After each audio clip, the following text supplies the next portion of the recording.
Today I'm going to talk about making BIEROCKS. Now BIEROCKS is a German dish. I made some the other day, put a still picture on my Facebook page, and a bunch of people said, "Oh, those look great, I remember those when I was a kid."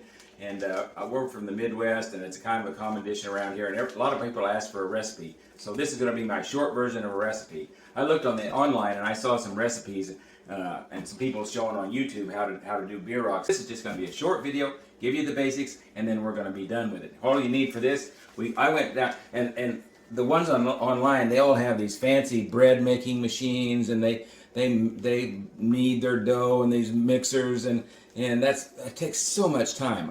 Just went down there. You can pick these up in the freezer section of your any supermarket or grocery store. We bought these at Walmart, but there's other brands out there. These are the small ones that says, but they also make a Texas size one if you got like to make really big BIEROCKS. But this is just perfect for me. So because I've got a granddaughter that's 8 years old or 9, I guess, and she won't eat a great big one, and I'm getting a little older. Well, I'll admit it, I'm 80, and I don't eat like I used to. So I can eat. If I get one done and I think I need a little more, I can get a second one. But if I have a great big one, I don't want to have a takeaway box like when I go out to the restaurant and eat. So here's what we need. Basically, all we need is some hamburger, a couple of tubes of hamburger. You can pick this up at the supermarket.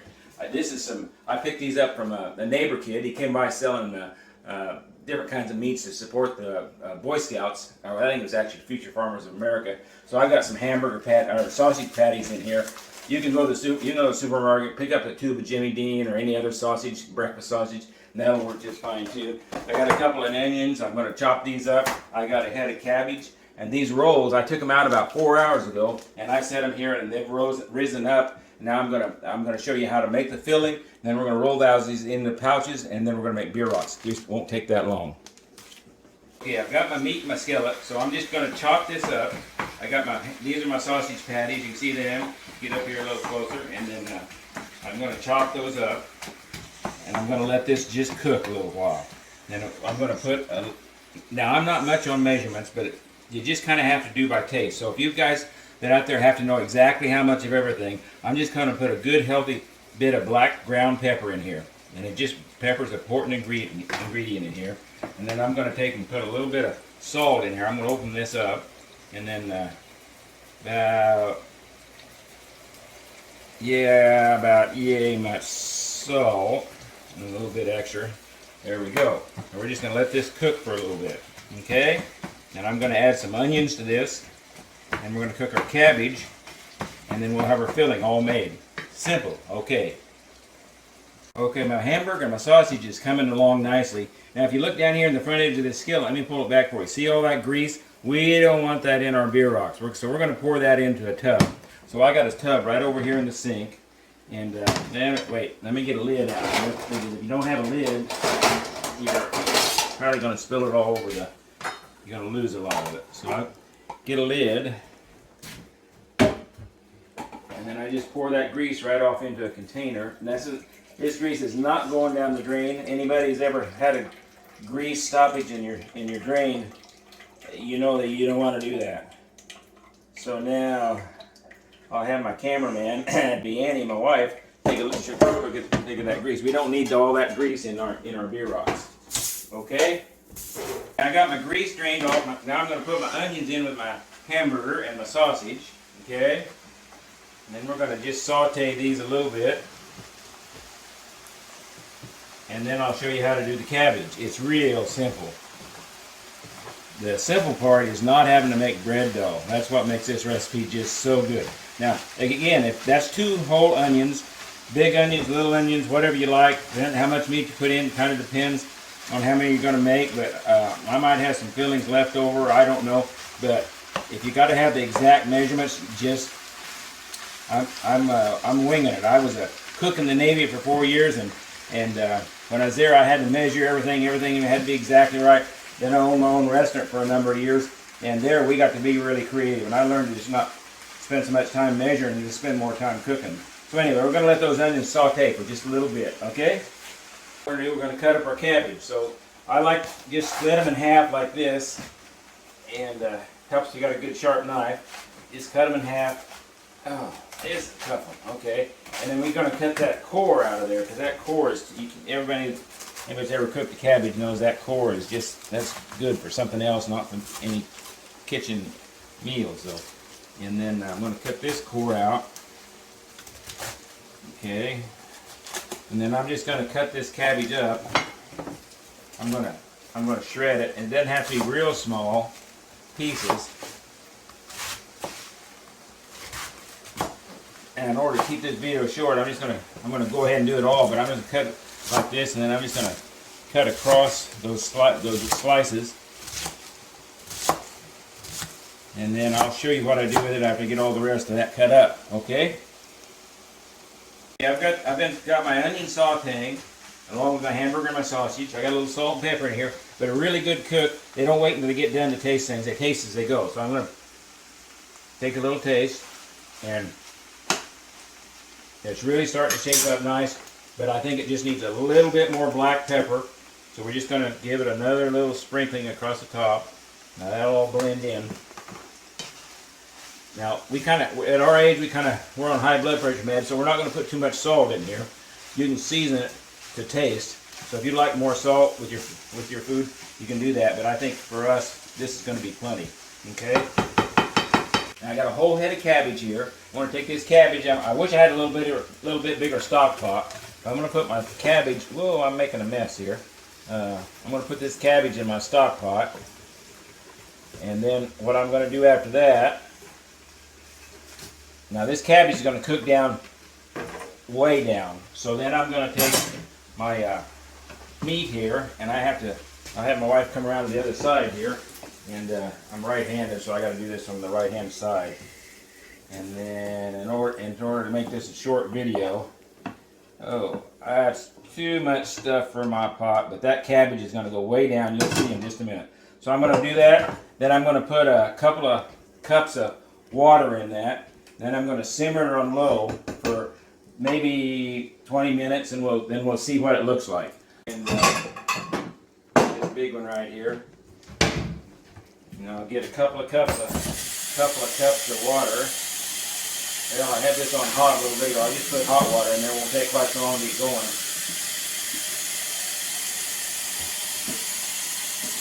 Okay, I got a little over a couple cups, but it's just for. I'm going to put that in there.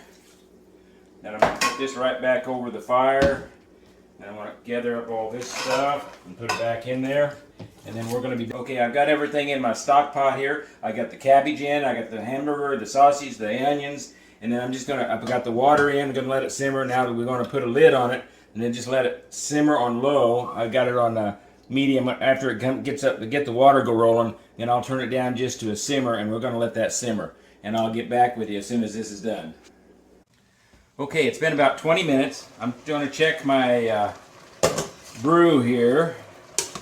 What I want to do, I want to pull some of this cabbage. Now, if you notice, when I put this lid on here, that lid, I could barely get the lid on here. This has gone down about a third, or maybe even a little, maybe not quite half. But that cabbage really cooks down. So what we want all these ingredients to be done before you put them in your BIEROCKS. And so what I'm going to do, and try not to burn my fingers here, I'm just going to it's going to cook a little bit more in those BIEROCKS. This cabbage still got a little bit of crunch to it, so I'm going to give it about 5 or 6 more minutes. I'll just say 5 more minutes of cooking time. Then we'll test it again. I like to have that cabbage cooked all the way through. So we're just going to set the timer, set it 5 minutes, start. Okay, I'll come back and check it in 5 minutes. Okay, my 5 minutes up. I'm going to turn off my timer. Here we go. I'm going to check this cabbage one more time. Give it a good spin, get some of that up off the bottom, get that up the higher down in there. Oh, this is looking awesome. So, here goes, this looks like a big, thick, chunky piece right here. I'm going to taste this cabbage and see what, hot. Perfect. It's got just a little bit of texture to it, but it's really soft. We're going to bake these about another 30 minutes. We're going to get them in the bread dough. So now what I'm going to do, I'm going to take this over to the strainer, and all this moisture I put in here, we want this filling to be dry. So I'm going to pour this liquid off right here in the sink.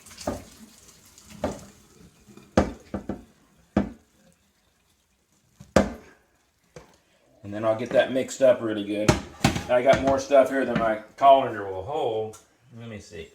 Yeah, maybe. Yeah, I got a little bit more than it'll hold. We'll get this drained. Now,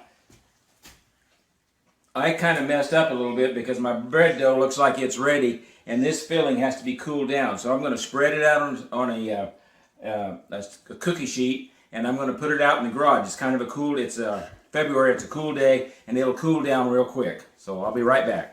Okay, I got my cabbage all drained. I'm just going to spread some out here on this sheet pan. Now, I'm kind of doing this a necessity because I need this to be cooled down to put it in this bread dough. Okay, so I'm just going to do this a little bit right at first and get it cooled down. Then I'm just going to set it out in the garage where it's cool. If I had a big freezer, I could put it in there, or if I had a room in my fridge, I'd put it in there. I don't have room in either one, but it's about 40 degrees in the garage, so this will work. So I'm just going to do that, and then I'll be right back. Okay, I've rolled out a few. I'm going to show you what I'm doing rolling these doughs out. I'm just going to get some of this dough, about what would be equal to one dinner roll. And the top of them, they get a little bit dried out, so you can feel them. So you kind of knead that back in, and so you get that nice, really feel, that just really nice dough. And you roll them out. Now I've got this plastic sheet here that we've had. We just, rather than put it right on the counter, we use this. Some people will say that you got to put flour down, but when you put flour down, they tend to slide around. And if you want to get them really thin, you can't let them slide around. So I just use a rolling pin, and I just go back and forth. And if you look, it's kind of growing on the pin. It's almost going to grow together. And I'm going to take it off of there, and I'm going to go the other direction. And it'll pull up, and it's going to get bigger and bigger like this. And then I'm going to take that off there again. Now this time, it'll just stay down there. Now I'm going to roll it out, try to get a square shape best I can.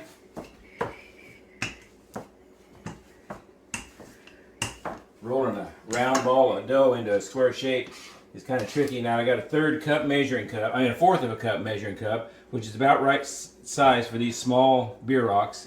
And I put that right in the middle. Try not to get any outside there because you don't want it on the outside of your thing. And then you pull up, just go to two opposite sides, pull them up, pinch them together. And then you have, on this end, you pull these up, pinch them down the side, pinch them together.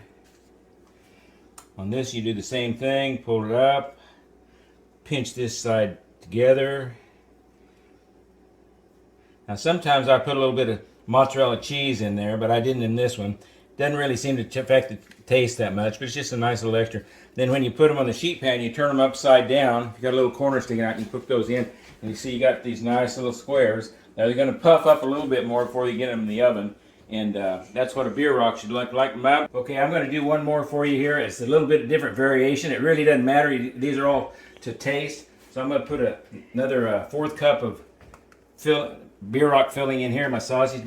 Pull up two sides off. Oh, oops. This is a secret ingredient. Now this one is for my wife. She likes sauerkraut. I just have some canned sauerkraut. So I just put some canned sauerkraut in there.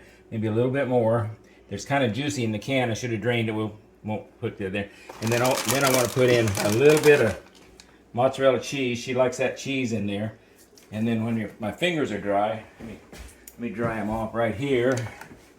Then you just pull these up like this.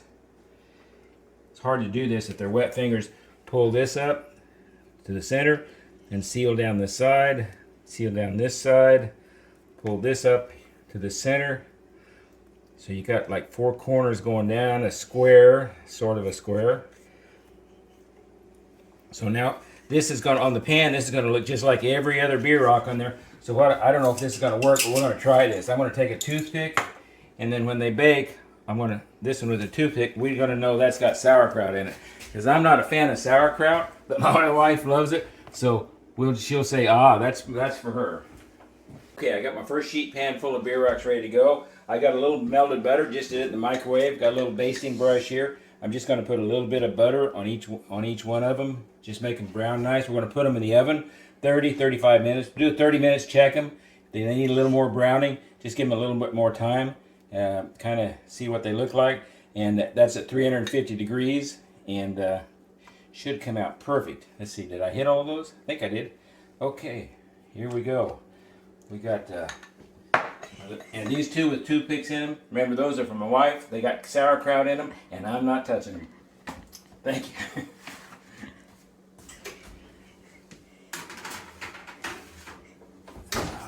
Okay, it's been about 30 minutes. These things are looking really good. They've got a nice brown to them. I'm going to pull them out, put them on here.